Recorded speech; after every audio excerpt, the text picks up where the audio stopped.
Mummy जी, पापा जी कहाँ हैं? अभी तक सो रहे हैं। आज दीदी के यहाँ जाना है ना उन्हें। अरे वो इतनी देर सोए थोड़ी ना रहते है बेटा। तेरे पापा जी तो सुबह 4:30 बजे उठकर पूरे घर में बासी झाड़ू भी लगा देते हैं, फिर पौधों में पानी डालकर नहाने चले जाते हैं। नहाने के बाद इन्होंने पूजा की और फिर दही और बासी रोटी खाकर थोड़ा आराम करने चले गए। 10 मिनट में उन्हें जगा देना। 10 मिनट बाद निराली अपने ससुर के कमरे में जाकर उन्हें नींद से जगाती है। कितने बज रहे बहू? आज नित्या को लेने जाना है। 10 बजे से ऊपर हो गए पापा जी। 11 बजे तक तो करण जी काम के लिए निकल जाएंगे।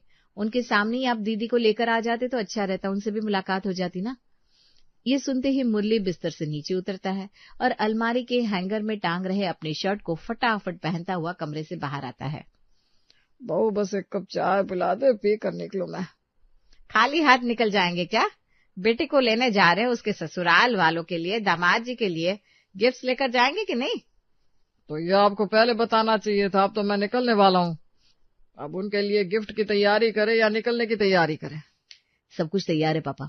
निराली ने गिफ्ट हैम्पर बनवाकर गाड़ी में रख दिए। कार भी धुलकर रेडी है। अब चलिए, ड्राइवर मुझे ऑफिस ड्रॉप करता हुआ आपको नित्या के ससुराल ले जाएगा। अपनी बेटी के घर जाने के लिए मुरली बड़ा एक्साइटेड था। ड्राइवर जीतू को ऑफिस ड्रॉप करके नित्या के ससुराल पहुंचता है। अरे समधी जी, आप आइए आइए। ये क्या लेकर आए हैं आप? आप तो अपने साथ पूरा मार्केट लेकर आ गए।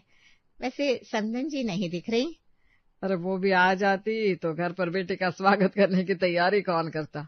और रही बात मार्केट लाने की, तो अगली बार वो भी आ जाएगा। कुछ और तोहफे और मिठाइयां हैं गाड़ी में, आप किसी को भेजकर जरा मंगवा लीजिए। वैसे भाई साहब कहाँ है? और दामाद जी, नित्या भी नहीं दिख रही। सभी आकर मुरली के साथ बैठते हैं, पर उसकी नजर अभी भी अपनी बेटी को ढूंढ रही थी। नित्या किचन में है पापा। जब तक वो सभी के लिए नाश्ता नहीं बना देती किचन से बाहर नहीं आएगी, तो थोड़ा इंतजार करना पड़ेगा आपको। बात तो ठीक है दामाद जी, पर आपके घर तो खाना बनाने वाली थी ना। खाना बनाने वाली हो इसका मतलब ये थोड़ी ना है कि बहू अपना फर्ज नहीं निभाएगी। हमने तो वो सीख अपनी बेटियों को भी दी है और बहुओं को भी। मायके में पता नहीं नित्या क्या करती थी क्या नहीं करती थी, पर यहाँ जब तक सुबह सुबह वो ताजा मक्खन निकाल कर सभी को खिला ना दे, हमारी सुबह नहीं होती। 6 महीने हुए हैं शादी को, पर ऐसा लग रहा है जैसे मेरी बेटी बहुत बड़ी हो गई है। 5 मिनट बाद देसी गाय की दूध की चाय के साथ भजिया लेकर नित्या किचन से बाहर आती है। सॉरी पापा, वेट करवा दिया। वो क्या है ना, जब तक ये काम पूरा ना हो जाए दूसरे काम में हाथ लगाना मुझे समझ में नहीं आता। ये तू कह रही है? तू तो एक साथ में 10-10 काम करने वालियों में से थी। जब आप जहाँ रह रहे हो उस हिसाब से बदलना पड़ता है ना पापा। यहाँ आने के बाद मुझे समझ में आया, एक बार में एक काम करने में ही काम अच्छा होता है। अब सारा काम हो गया है तो मैं आराम से आपसे बात कर पाऊंगी। पहले आप चाय पीकर बताइए। घर के पीछे ही गौशाला है, हरियाणवी गाय रखते हैं वो लोग। मैंने तो वहां का दूध टेस्ट करने के बाद पैकेट के दूध की चाय पीनी ही बंद कर दी। इवन बाहर से घी मंगवाना भी बंद कर दिया। इतना अच्छा दूध आता है कि इसकी मलाई से ना मक्खन निकल जाता है और घी भी। आपके यहाँ तो डिब्बे का घी मिला था हमें, पर हम आपको देसी मक्खन खिला रहे हैं। बिना खाए हम आपको जाने नहीं देंगे। मुरली के मना करने के बाद भी ब्रेड पर देसी मक्खन लगाकर सैंडविच तैयार करके नित्या उसे लाकर देती है। मानना पड़ेगा, ये मक्खन खाकर ना पुराने दिनों की याद आ गई। चल अब जाकर तैयार हो जा बेटा, 1 बजे तक अच्छा मुहूर्त है, फिर निकल नहीं पाएंगे। और सावन में सास बहू साथ नहीं रहती। मैं क्या कह रही थी, अगर आपके घर में भी घी या मक्खन की जरूरत हो तो हमारे घर से मंगवा लीजिए ना, ज्यादा दूर तो घर है नहीं। जी जी जी। मुरली नित्या को साथ लेकर गाड़ी में जाकर बैठ जाता है। अरे मेरा मोबाइल कहाँ है? लगता है मोबाइल अंदर ही छूट गया। तू बैठ बेटा, मैं अभी फोन लेकर आता हूँ। मुरली जैसे ही अंदर फोन लेने जाता है तो देखता है गोमती सारी मिठाइयां और नाश्ता काम वाली को दे रही थी। बाहर के घी मक्खन का खाना तो तू ही खा सकती है, ये मिठाई तो पता नहीं कैसे मावे की बनी होगी। तू ले जा सब अपने घर। बोलना तो नहीं चाहिए, पर आपकी बहू की ससुराल से आया हुआ सामान आप मेरे को दे रही है। अगर ये नित्या भाभी को पता चला तो उन्हें कितना बुरा लगेगा। अरे तो उसे बताने कौन जा रहा है? मैं अपने हिसाब से मिठाई और नमकीन बनवाकर मोहल्ले में बहू के मायके से आया है बोलकर बंटवा दूंगी। मुरली सब कुछ सुनकर चुपके से निकल कर आ जाता है। पूरे सफर में वो एक शब्द नहीं कहता। मैं क्या पूछ रहा था अंकल जी कि आपको छोड़ने के बाद कोई और काम है या फिर निकल जाऊं? पापा ये कुछ पूछ रहे हैं। हाँ क्या? मैं कह रहा था कि बस आपको छोड़ने तक का ही काम था कि आगे भी कोई काम है? नहीं तो फिर मैं दूसरा काम उठा लूंगा, आधा दिन बचा है ना अभी। हाँ हाँ, और कोई काम नहीं है, तुम चले जाना। पैसे मिल गए थे या देना बाकी है? भैया ने तो 200 रुपये दिए थे और 800 और बनते हैं। अरे भैया, फिर आप तो हमारे पास आधे दिन ही रुके हो ना। हमने भी तो आधे दिन के बाद आपको रोका नहीं, तो 1000 के बदले 800 कर दो। पूरे रास्ते मुरली कहीं खोया हुआ था। जितनी एक्साइटमेंट उसके चेहरे पर नित्या को लेने जाने वक्त थी, अब नित्या के साथ होते हुए भी उसके चेहरे पर वो खुशी नहीं दिख रही थी और ड्राइवर को पूरे पैसे देकर वो गाड़ी से नीचे उतर जाता है। ड्राइवर भैया खुद पैसे कम करने को तैयार हो गए थे, पर पापा को देखो कुछ ज्यादा ही खुश लगते हैं आज, अपना नुकसान कर लिया। नित्या जैसी अंदर जाती है, पार्वती उसे देखकर गले लग जाती है। खाना वाना नहीं खा रही है क्या? शरीर कैसे सूख गया है तेरा? और तेरे पापा कहाँ है? तेरी सास को अच्छे से गिफ्ट दिया था कि नहीं? बोल कर लेके आए ना तुझे? नहीं, शादी है बेटा, थोड़ा कायदा तो रखना पड़ता है। अगर अभी हम नियम नहीं मानेंगे तो फिर वो क्या मानेंगे? पापा तो तुमसे मिलने को इतने एक्साइटेड थे मम्मी कि मुझसे पहले ही कार से उतर कर आ गए। अरे 4 घंटे भी रुका नहीं होगा गाड़ी वाला, पूरे 1000 रुपए दे दिए इसे। अंदर ही आए थे, पता नहीं कहाँ चले गए पापा। तभी ठंडा ठंडा शरबत लेकर निराली किचन से बाहर आती है। माँ को तो बच्चे हमेशा दुबले पतले ही लगते हैं, पर सच कहूँ तो दीदी आपका साइज 2 इंच बढ़ गया है। भाभी इज राइट मम्मी, अब 30 की जगह 32 की कमर की जींस आती है मुझे, और वो भी 6 महीने के अंदर। सारे कपड़े ढीले करवाने पड़ रहे हैं। घर का खान पान ही ऐसा है ना, अचार सब्जी हो या सॉस, सब कुछ बिल्कुल ऑर्गेनिक होता है। मोस्टली खाना तो घर पर तैयार होता है, ऐसा नहीं कि कुछ भी बाहर से ऑर्डर करके मंगा लिया। ना ही घर में पैकेट फूड चलता है। अब हेल्दी खाओगे तो शरीर पर चर्बी तो चढ़ेगी। नित्या के आने से सब बड़े खुश थे। रात को जीतू जैसे ही ऑफिस से निकलता है, निराली को फोन मिलाता है। नित्या को मद्रास डोसे वाले का डोसा बड़ा पसंद है, तो उसके लिए डोसा लेकर आता हूँ। तुम क्या खाओगी, इडली या सांबर वड़ा? और बाकी सबसे भी पूछ लो। वाह जी वाह, मैं रोज कहती रहती थी मुझे झालमुड़ी खानी है, तब तुम कहती थी फुर्सत नहीं है, और आज बहन आई तो भाई का प्रेम जाग रहा है। चलो अच्छा, इसी बहाने हमें तो कुछ खाने को मिलेगा। निराली सभी से उनके मनपसंद का खाना पूछने के बाद अपने ससुर जी के कमरे में जाती है। पापा जी, आप डोसा खाएंगे, इडली खाएंगे या फिर सांभर वड़ा, मेंदू वड़ा या कुछ और खाना है तो वो बताइए। ये वैसे ना मद्रास डोसे वाले के पास गए हुए हैं। तुम लोगों को जो खाना है खा लो, दोपहर का चावल बचा होगा उसी के साथ दाल और अचार खा लूंगा मैं, और जाते वक्त दरवाजा बंद कर देना। पापा जी को क्या हो गया? सुबह तो बड़े खुश लग रहे थे। जीतू सभी के लिए डोसा, सांभर वड़ा और इडली लेकर आता है। सारा खाना डाइनिंग टेबल पर था। पूरा परिवार साथ में खा रहा था, पर कोई उनके साथ नहीं था तो मुरली। ये तेरे पापा को क्या हो गया है? जब से आए हैं एकदम गुमसुम से है। उम्र भी कोई चीज होती है मम्मी, ट्रैवल किया है ना पापा ने, थक गए होंगे। मैं खाना कमरे में ले जाता हूँ। जीतू कमरे में जाता है और देखता है उसके पापा बिल्कुल शांति से बैठे हुए दीवार पर लगी अपनी बेटी की विदाई की फोटो देख रहे हैं। नित्या खुश है पापा, निराली भी तो किसी के घर से यहाँ आई है। मम्मी को आपके पास भेजू क्या? अगली सुबह खाने के टेबल पर पार्वती ने सभी के लिए मक्खन वाले आलू के पराठे बनाए थे। आज तो लगता है किचन का दरवाजा खुलेगा ही नहीं। भाभी बताओ ना अंदर क्या चल रहा है? अरे भाई, मुझे सच में नहीं पता दीदी। मम्मी ने कह दिया भाई मेरी बेटी आई है, खाना तो मैं ही बनाऊंगी। अब देखो बाहर क्या आता है। अरे मम्मी हो गया, अब ऐसा क्या बनाने वाली हो? पिज्जा बना रही हो क्या? ये अच्छा है तू आई है तो मम्मी किचन में है, वरना रसोई का मुंह देखना छोड़ दिया था मम्मी ने। इसी बहाने मम्मी के हाथ का खाने को तो मिलेगा। पार्वती पराठे लाकर सभी को परोसती है। तुझे आलू के पराठे बड़े पसंद है ना? खाकर देख, कुछ कमी हो तो बताना। इतने दिनों बाद बनाया है, बड़ी टेंशन हो रही है। बाजार वाला मक्खन लगाया है तूने तो, इसे पराठे कहाँ से पसंद आएगी? आपकी बेटी को तो अब घर पर देसी गाय के दूध से निकला हुआ मक्खन बाता है, क्यों है ना नित्या? अब तो इसे ससुराल के खाने की आदत हो गई है। ये कहकर मुरली अपने खाने की थाली लेकर कमरे में चला जाता है। क्या बात हो गई है? तूने कुछ कहा है क्या अपने पापा से? नहीं तो मैं कुछ क्यों कहूंगी? मुझे लगता है नित्या को लेकर पापा जरा इमोशनल है मम्मी। कल रात को भी लगातार नित्या की विदाई वाली फोटो देखे जा रहे थे। शायद उन्हें अब एहसास हो रहा है कि उनकी बेटी पराई हो चुकी है और एज ए गेस्ट आई है। कई लोगों को रियलिटी कुछ देर बाद हिट होती है। आई गेस हमें उन्हें वक्त देना चाहिए। सभी वापस खाने में लग जाते हैं, पर निराली अभी भी जरा उलझन में थी। अपने पापा की हरकतों को भी ये नहीं समझ पा रहे। मम्मी खाने में लगी है, किसी को समझ में नहीं आ रहा कि बात वो नहीं है जो ये समझ रहा है, बात कुछ और ही है। कुछ देर बाद निराली अपने पापा जी के लिए दोपहर का खाना लेकर दुकान पर जाती है। छोटू भैया पापा कहाँ है? उनका खाना भी साथ में ले आई, सोचा दोनों बाप बेटी साथ में खा लेंगे। छोटी मालकिन, आजकल देख रहा हूँ बड़े साहब खोए खोए से रहते हैं।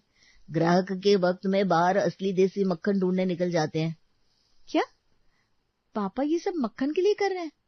किसी ने सही कहा है, खाना ना इंसान की तबीयत पूरी तरह बदल कर रख देता है। नहीं छोटी मालकिन, आप समझी नहीं। इसका कारण मक्खन नहीं है, मक्खन पर लगाकर लपेटा हुआ तमाचा है जो नित्या बेटी की सास ने बड़े साहब के खान पान पर मारा है। यहाँ से आप लोगों ने जो नमकीन और मिठाइयां भिजवाई थी ना, सारे के सारे उन्होंने नौकरानी को दे दिए, ये कहकर कि आपके यहाँ मक्खन मावा सब बाहर का होता है, मिलावटी। और उनके यहाँ घी मक्खन घर की बहू देसी गाय के दूध से घर पर ही निकालती है। और अपनी बेटी को भी जब उसी दिशा में जाते देखा तो बड़ी साहब का दिल टूट गया। मैं कैसे नहीं समझी ये बात कि जब से पापा जी नित्या दीदी को लेकर आए हैं तब से ही खोए हुए हैं। मतलब कि जो हुआ है वही हुआ है। ओफो, यहाँ पास में कहीं ऐसी कोई डेयरी या गौशाला नहीं है जहाँ पर देसी गाय का दूध निकालते हो, वो भी आंखों के सामने। आपके पापा जी तो वही पता करने गए, मुझे पता होता तो उनको ही बता देता।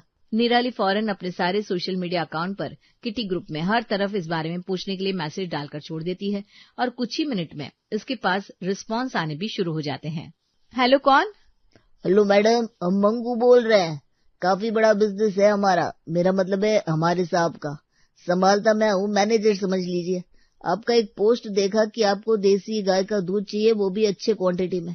मैं एड्रेस मैसेज करता हूँ, आप एक बार आकर मिल लीजिए, दूध चेक कर देख लीजिएगा। निराली अपनी स्कूटी निकालती है और नित्या के साथ बैठकर सीधा उस दूध वाले के पास पहुंच जाती है। मुझे सच में विश्वास नहीं हो रहा कि इस बात का पापा पर ऐसा असर पड़ा होगा। मतलब मैं अपने ससुराल में मक्खन निकालती हूँ तो वो चाहते हैं कि आप यहाँ पर मक्खन निकालो। मैं पापा से बात करती हूँ, हर घर अलग होता है, दिस इज नॉट डन। पूरी सच्चाई तो मैं आपके सामने रख भी नहीं सकती दीदी, तो जो झूठी सच्ची बात कही है उसे ही आप सच माने, वही मेरे लिए अच्छा है।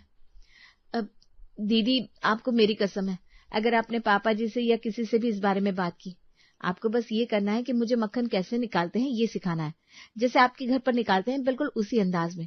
और दूध टेस्ट करके बताइए, क्या ये वैसा है जैसे आपके ससुराल में आता है? मैंने आकर ही गलती कर दी क्या भाभी? अरे इसमें आप कहाँ से आ गई? बात मेरी और पापा जी के बीच की है। वो आपके यहाँ की चाय पी ली है ना पापा ने, वैसी ही चाय ढूंढ रहे हैं। बस जब मैं उन्हें बिल्कुल वैसी चाय बनाकर दूंगी तो उनका मूड फ्रेश हो जाएगा, देखिएगा आप। नित्या जैसे ही उस दूध को टेस्ट करती है तो वो उसके ससुराल के दूध से भी ज्यादा अच्छी क्वालिटी का निकलता है। मेरे ससुराल में चाय में हम एक स्पेशल चीज डालते हैं जो है दालचीनी। दूध के अलावा और कोई चीज डाल सकते जो स्वाद बढ़ाए तो वो है दालचीनी। चाय को बनाने के बाद ना मिट्टी के कुल्हड़ में डाल देते हैं ताकि मिट्टी की खुशबू भी चाय में आ जाए। उसके बाद जो चाय चाय लगती ना, कसम से मजा आ जाता है। तो फिर आज वही चाय पापा जी को पिला देते हैं। आप खुद देखिएगा, चाय पीते ही पापा जी का मूड कैसे फ्रेश हो जाता है। बस 1 घंटे की बात है, दुकान बढ़ाकर पापा जी आते ही होंगे। निराली बिल्कुल अपनी मेहनत से ससुराल में ऐसी ही चाय तैयार करती है और ससुर जी के सामने लेकर जाती है। ये चाय कहाँ से मंगवाए बेटा? कहीं से नहीं मंगवाए पापा, मैंने खुद बनाई है। क्या हुआ, अच्छी नहीं लगी क्या? वो क्या हुआ ना, आज डेयरी वाले की दुकान बंद थी तो दूध की थैली नहीं मिली मुझे, तो मैंने एक दूध वाले से ना दूध मंगवा ली, उसकी चाय है। मुरली के चेहरे पर हल्की सी मुस्कान आ जाती है। उसे देखकर नित्या को भी अच्छा लगता है और बाकी सभी को भी राहत मिलती है। और उसी दिन से दूध की मलाई उतार कर निराली अलग रखना शुरू कर देती है। 1 हफ्ते बाद, आज तो बहुत काम है बहू, तू रसोई में लगी मत रह, इधर आजा। नित्या की विदाई करनी है, उसके साथ से बात हुई है। गोमती जी और दामाद जी आ रहे हैं लेने, बहुत सारी तैयारियां करनी है जीतू, तोहफे भी तैयार करने हैं, मीठा नमकीन पैक करना, कैसे होगा सब? क्यों तोहफे देने हैं उन लोगों को जो हमारे तोहफे की इज्जत ही नहीं करते? लिफाफा दे दीजिएगा, बहुत है। बेटी भी दे दी, अब तोहफे भी जिंदगी भर हम देते रहेंगे क्या? और आज गुस्से गुस्से में मुरली के मुंह से सारी बातें निकल जाती है। उनकी हिम्मत कैसे हुई इस तरह हमारी इंसल्ट करने की? ऐसे घर में वापस भेज दिया अपनी बेटी को? फिर तो नित्या के साथ भी पता नहीं कैसा व्यवहार करते होंगे वो लोग। नित्या वहां पर एडजस्ट हो चुकी है जीतू जी, और वो बहुत खुश है। पर दीदी के ससुराल वालों को हमें कैसे जवाब देना है उसकी तैयारी मैंने कर ली है। आप लोग तैयार हो जाइए। गुमती आंटी और रोहन जी आती होंगे। रोहन और गुमती जैसे ही नित्या के घर पहुंचते हैं, उनके घर का डेकोरेशन देखकर हैरान हो जाते हैं। सजावट ऐसी थी मानो दुल्हा दुल्हन को लेने आया हो। इतना कुछ करने की क्या जरूरत थी समधी जी? सबे के आव भगत का तरीका अलग होता है समधन जी। हमने रोहन को अपना बेटा माना है, तो अपने बेटे के लिए जो किया है सो किया है बस। तो हम कुछ मिठाइयाँ लेकर आए थे, मम्मी गाड़ी में रखी हुई है। मैं अभी जाकर लेकर आता हूँ। मेरी बहन के ससुराल से जो कुछ भी आए वो तो हमारे लिए सबसे इम्पोर्टेंट चीज होगी। वो क्या है ना आंटी, कुछ चीज अच्छी या बुरी नहीं होती, वो मन से दी गई है वही ज्यादा मैटर करता है। आप लोग खाने पर बैठिए ना। खाने में क्या कुछ नहीं था। घर के मक्खन को इस्तेमाल करके सारे डिशेस में छौंका लगाया गया था।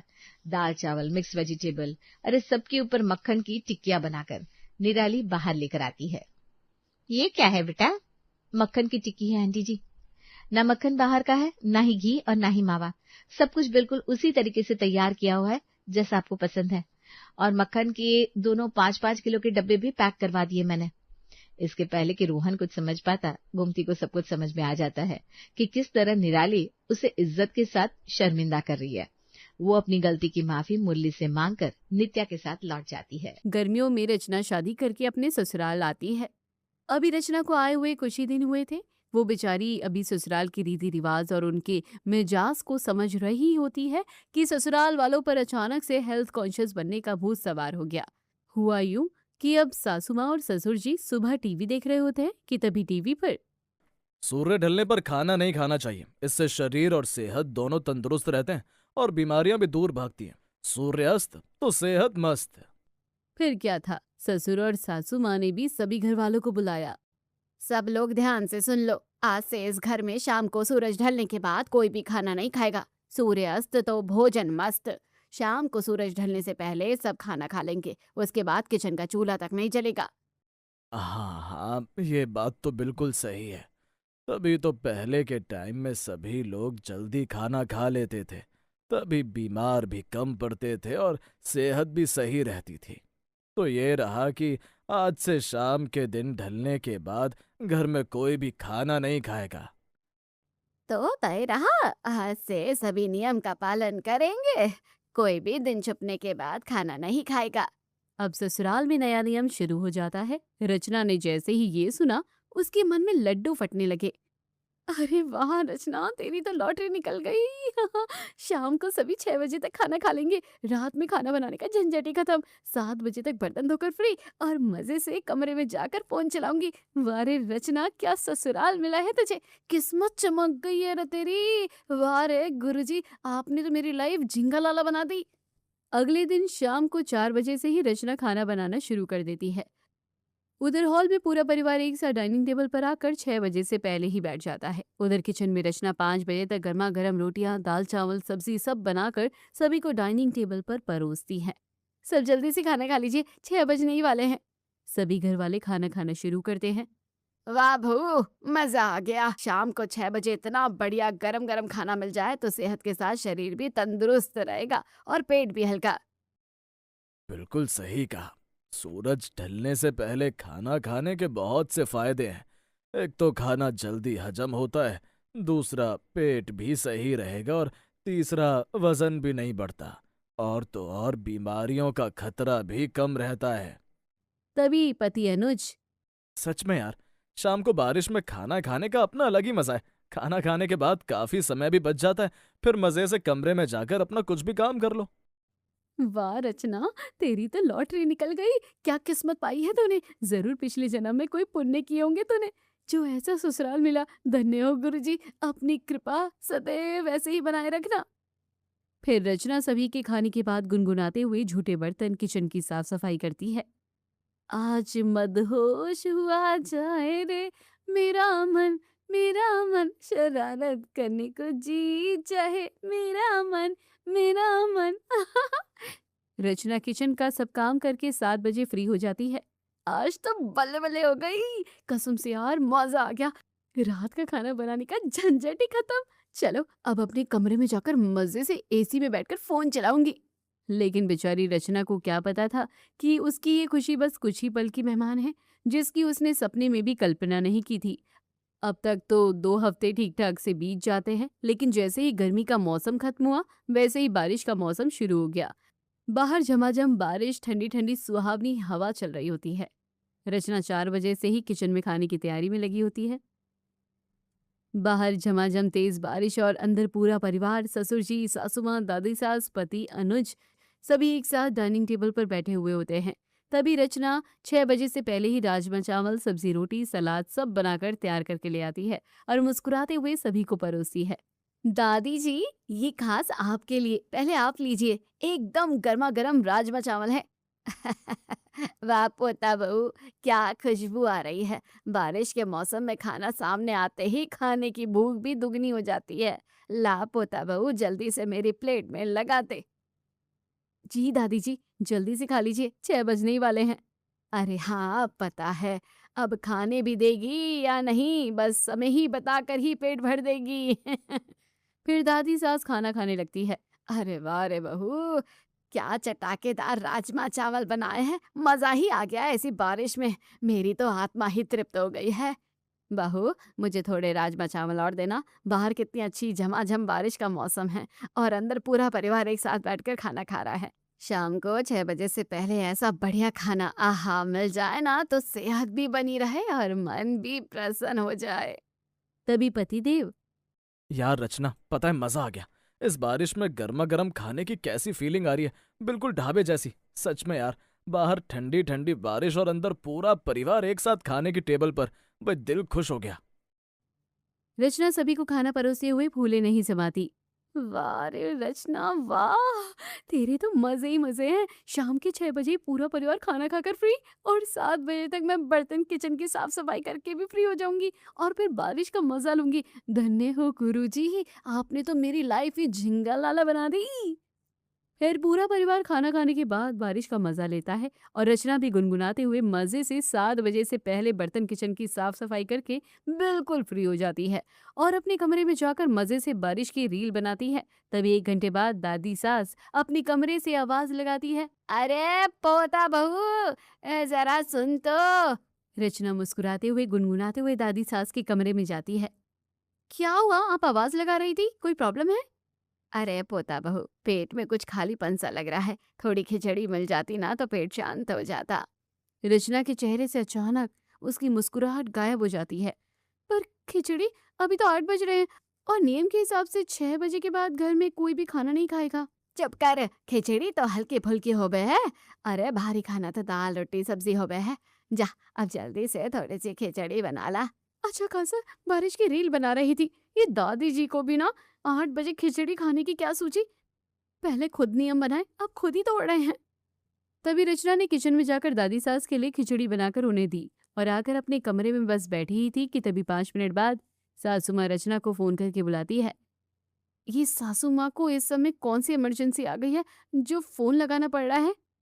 रचना फोन उठाती है। जी सासू माँ। अरे बहू, लगता है शाम को खाना थोड़ा कम खाया था, थोड़ी भूख सी लग रही है। एक काम करना, मेरे लिए 2 ब्रेड सेक कर दूध के साथ ले आ। रचना का मुंह खुला का खुला रह जाता है। माँ जी, इस समय अभी दूध ब्रेड? पर घर का तो नियम है ना कि कोई 6 बजे के बाद खाना नहीं खाएगा। अरे बहू, 2 ब्रेड ही तो मांग रही हूँ, कोई खाना थोड़ा ना मांग रही हूँ। अब तू जल्दी फटाफट बना दे, बड़ी भूख लगी है। हे गुरुदेव, क्या नई मुसीबत है। सोचा तो लाइफ झिंगा लाला बन गई, पर ये तो फिर से चूल्हा जलने पर तुले हैं। ये कैसा नियम है? रचना दूध ब्रेड सेक कर सासू माँ को देने जाती है। तभी ससुर जी भी खुशबू लेते हुए बोल ही पड़ते हैं। ब्रेड? बहू, भूख सी तो थोड़ी मुझे भी लगी है। 2 ब्रेड मेरे लिए भी सेक लाओ। अब तो रचना अपना सिर पकड़कर बैठ जाती है और मनी मन किलसती हुई किचन में आकर ससुर जी के लिए 2 ब्रेड सेक कर लाती है। फिर से सभी के गंदे बर्तन किचन की साफ सफाई करने में ही उसे रात के 12 बज जाते हैं। उसकी हालत अधमरी जैसी हो जाती है और जैसे ही वो दरवाजा बंद करती है तो देखती है कि उसका पति पेट पकड़े हुए बैठा है। रचना, यार थोड़ी भूख सी लग रही है, एक मैगी बनाकर ले आओ। अनुज, होश में तो हो तुम? शाम को ही तो तुमने प्लेट भर के राजमा चावल खाया, वो कहाँ गया? और टाइम देखा है, रात के 12 बज रहे हैं। अब तुम सबके नियम कहाँ गए? जिसे देखो हर थोड़ी देर में खाना मांग रहा है। यार, इस घर में क्या हो रहा है? यार 6 बजे खाया था सबने खाना। अब ये बारिश का मौसम ही ऐसा है, थोड़ी बहुत भूख तो लगी जाती है। प्लीज ले आओ ना, अब मैं क्या करूं, भूख लगाई। बेचारी रचना फिर से किचन में जाती है और अनुज के लिए मैगी बनाकर उसे देकर बड़बड़ाते हुए सो जाती है। सोचा था कि शाम को खाना बनाने से मेरी छुट्टी हो गई, पर मुझे क्या पता था कि छुट्टी के नाम पर मेरी बलि चढ़ने वाली है। शाम को पेट भर ठूस कर सबने खाया है, फिर सभी को भूख लगाई है। और वो सब छोड़ो, नियम लागू है फिर भी, जिसे देखो हर थोड़ी देर बाद कोई ना कोई खाना मांग रहा है। ये बना दो, वो बना दो, बस हल्का फुल्का चाहिए। इनका हल्का फुल्का ना हो गया, जान हलक में आ गई है मेरी। हाँ नहीं तो। अगले दिन रचना का सारा दिन घर के कामों में निकल गया। फिर दोपहर का खाना और 4 बजते बजते ही शाम के खाने की तैयारी। हद होती है यार, सुबह के 5 बजे से उठी हुई हूँ। पहले चाय नाश्ता, फिर घर के काम, दोपहर का खाना, फिर 4 बजे से शाम का खाना, फिर सभी के गंदे बर्तन धो। सोचा था कि शाम को जल्दी खाना बनाकर मेरी छुट्टी, लेकिन यहाँ तो इन सबका नाइट शिफ्ट का ढाबा शुरू हो जाता है। बर्तन धोते धोते उंगलियां घिस घिस कर टेढ़ी हो गई है, पर इन लोगों को कोई फर्क नहीं पड़ता और नियम लागू कर रखे हैं जी सबने। उसी रात रचना तय कर लेती है कि वो सुबह सबसे बात करके ही रहेगी। और सुबह रचना सभी को टेबल पर नाश्ता परोसती है और सीधा अपनी बात रखती है। दादी जी, मुझे आपसे और सभी घर वालों से बात करनी है। हाँ हाँ पोता बहू, बोलो क्या बात करनी है? दादी जी, जब से आप सबने नियम बनाया है शाम को 6 बजे के बाद खाना ना खाने का, मुझे लगा कि शाम को जल्दी ही काम निपट जाएगा और रात की छुट्टी मिल जाएगी। पर यहाँ तो छुट्टी की रात को मेरी खाना बनाने की छुट्टी पर छुट्टी की जगह उल्टा मेरी जान आफत में आ गई है। फिर ये नियम कहाँ रहा? 3 घंटे बाद ही किसी न किसी को कुछ खाना होता है। किसी को खिचड़ी, किसी को दलिया, तो किसी को पराठे, तो किसी को मैगी। सूरज ढलने के बाद फिर से हल्का फुल्का खाने के नाम पर आप सब खाना खा रहे हैं। बात तो वही है ना, इससे अच्छा तो रात को खाना ही सही था। अरे ना ना पोता बहू, वो तो अब बारिश का मौसम है तो थोड़ा बहुत हर इंसान को भूख लगी जाती है, तो थोड़ा बहुत ही तो खा लेते हैं शरीर चलाने के लिए। अब तो रचना का गुस्से से खून खौल उठता है। ये सही है, शरीर चलाने के लिए थोड़ा बहुत खाना, यहाँ मेरी जान निकले जा रही है। दादी जी, पापा जी, मुझे खाना बनाने में कोई परेशानी नहीं है, पर परेशानी ये है कि आप 6 बजे खाने के बाद भी सोचते हैं कि नियम निभा रहे हैं, पर उसके बाद भी आप सब रात के 12 बजे तक मुझे आप सबकी फरमाइशों के लिए अलग अलग जाकर किचन में जाना पड़ता है, बर्तन धोने पड़ते हैं और रात के 12 बज जाते हैं। नियम पालन करना है तो पूरी ईमानदारी से कीजिए, वरना बंद कर दीजिए, नहीं होता तो आपसे। ना पोता बहू, नियम ना बदलेगा। अरे थोड़ा सा खाने से कुछ ना होने वाला। रचना को अच्छे से समझ आ चुका था कि उसके ससुराल वाले अपनी आदतें नहीं बदलने वाले, तो अब उसे ही कोई एक्शन लेना पड़ेगा। अगले दिन शाम से ही आसमान में बारिश की रिमझिम बारिश शुरू हो जाती है। रचना 6 बजे से पहले ही सभी को खाना खिलाकर झूठे बर्तन धोकर किचन की साफ सफाई करने के बाद किचन के दरवाजे पर बड़ा सा ताला लगा देती है और चाबी अपने साड़ी के पल्लू में बांधने के बाद मुस्कुराते हुए अपने कमरे में चली जाती है और खिड़की से बारिश का मजा लेती है। 7 बजे तक बाहर तेज बारिश शुरू हो जाती है और रात के 9 बजते ही सभी घर वालों को भूख भी लग जाती है। सासू माँ कुछ खाने के लिए किचन की तरफ बढ़ती है। अरे ये क्या, किचन में ताला किसने मारा? ससुर जी, दादी सास, पति अनुज सब आवाज सुनकर दौड़ते हुए आते हैं। ये ताला किसने लगाया किचन पर? अरे हेरा, ये क्या गजब हो गया, रसोई में ताला, अब मैं क्या खाऊंगी? अरे पोता बहू बाहर आ। रचना मुस्कुराते और इतराते हुए अपने कमरे से बाहर निकलती है। क्या हुआ दादी, पापा जी, मम्मी जी, अनुज, आप सब इतना शोर क्यों मचा रहे हैं? पहले ये बता कि इस किचन में ताला किसने मारा? तुमने लगाया क्या? रचना अपनी साड़ी का पल्लू लहराते हुए इटलाते हुए बोलती है। हाँ दादी जी, पापा जी, मम्मी जी, अनुज, ये किचन पर ताला मैंने ही लगाया है। अब आपको समझ में तो आने वाला नहीं था, मैंने सोचा 6 बजे सबके खाने के बाद किचन की साफ सफाई बर्तन काम खत्म होने के बाद ही ताला लगा दूं। अब आप सब तो सुधरे नहीं, यहाँ मेरी जान आफत में आ गई। सारा दिन किचन में काम करते करते हालत खराब हो गई है मेरी। यहाँ नियम के नाम पर मुझे ज्यादा काम करना पड़ा है, डबल डबल खाना, बर्तन साफ सफाई, सुबह से कमर टेढ़ी हो जाती है मेरी। नियम तो आप सबने बड़ी शान से बना लिए। सूरज ढलने पर कोई खाना नहीं खाएगा, सूर्यास्त तो सेहत मस्त रहेगी। अरे मैं भी इंसान हूँ, यूं 24 घंटे दिन भर मरती रहती हूँ, पर आप सबको क्या? या तो आप सब अपने नियम बदल दीजिए, फिर से पहले की तरह रात में खाना खाइए, नहीं तो 6 बजे के बाद किचन बंद। बात तो तेरी सही है बहू, हमें समझ आ गया है कि ये हमारी ही गलती है कि हमें अपनी भूख पर कंट्रोल रखना चाहिए था। दादी सास, सासू माँ, ससुर जी, अनु सब एक दूसरे का मुंह ताकते रह गए। उन्हें समझ आ गया था और सभी को अपनी गलती का एहसास भी हो जाता है। हाँ पोता बहू, तू बिल्कुल 16 आने सही कह रही है, बात तो तुम बिल्कुल सही कह रही हो। अब से सब कोई भी दिन ढलने के बाद नहीं खाएगा। चलो देर से ही सही दुरुस्त आए। बहू अब तक किचन का ताला खोल दे। ना ना माँ जी, ये अब ताला सुबह ही खुलेगा, जब तक आप सब पूरी तरह अपनी भूख पर कंट्रोल करना नहीं सीख जाते। रचना का जवाब सुनते ही सभी घर वाले, सासू माँ, ससुर जी, दादी सास, पति देव, अनुज एक दूसरे का मुंह ताकते रह गए। फिर सभी जोर से ठहाका मारकर हंसने लगते हैं। अरे पता बहू, क्या तीर निशाने पर मारा है, हम ही तूने हमारी चाल में फंसा दिया। सही कह रही है बहू, नियम करना है तो सही निभाओ और अपनी भूख पर काबू पाओ। अब तो खुश हो जाओ रचना। आज से रात की तुम्हारी शिफ्ट नाइट ढाबा बंद। अगली सुबह 5 बजे ही रचना किचन का ताला खोलती है और अगले 1 महीने तक सबने अपनी बेवजह भूख पर कंट्रोल पा लिया और किचन से ताला हट गया। शाम को 6 बजे के बाद किचन में चूल्हा बंद नियम बना रहा और रचना बहू आराम से अपने कमरे में बारिश का मजा लेती और रील बनाती।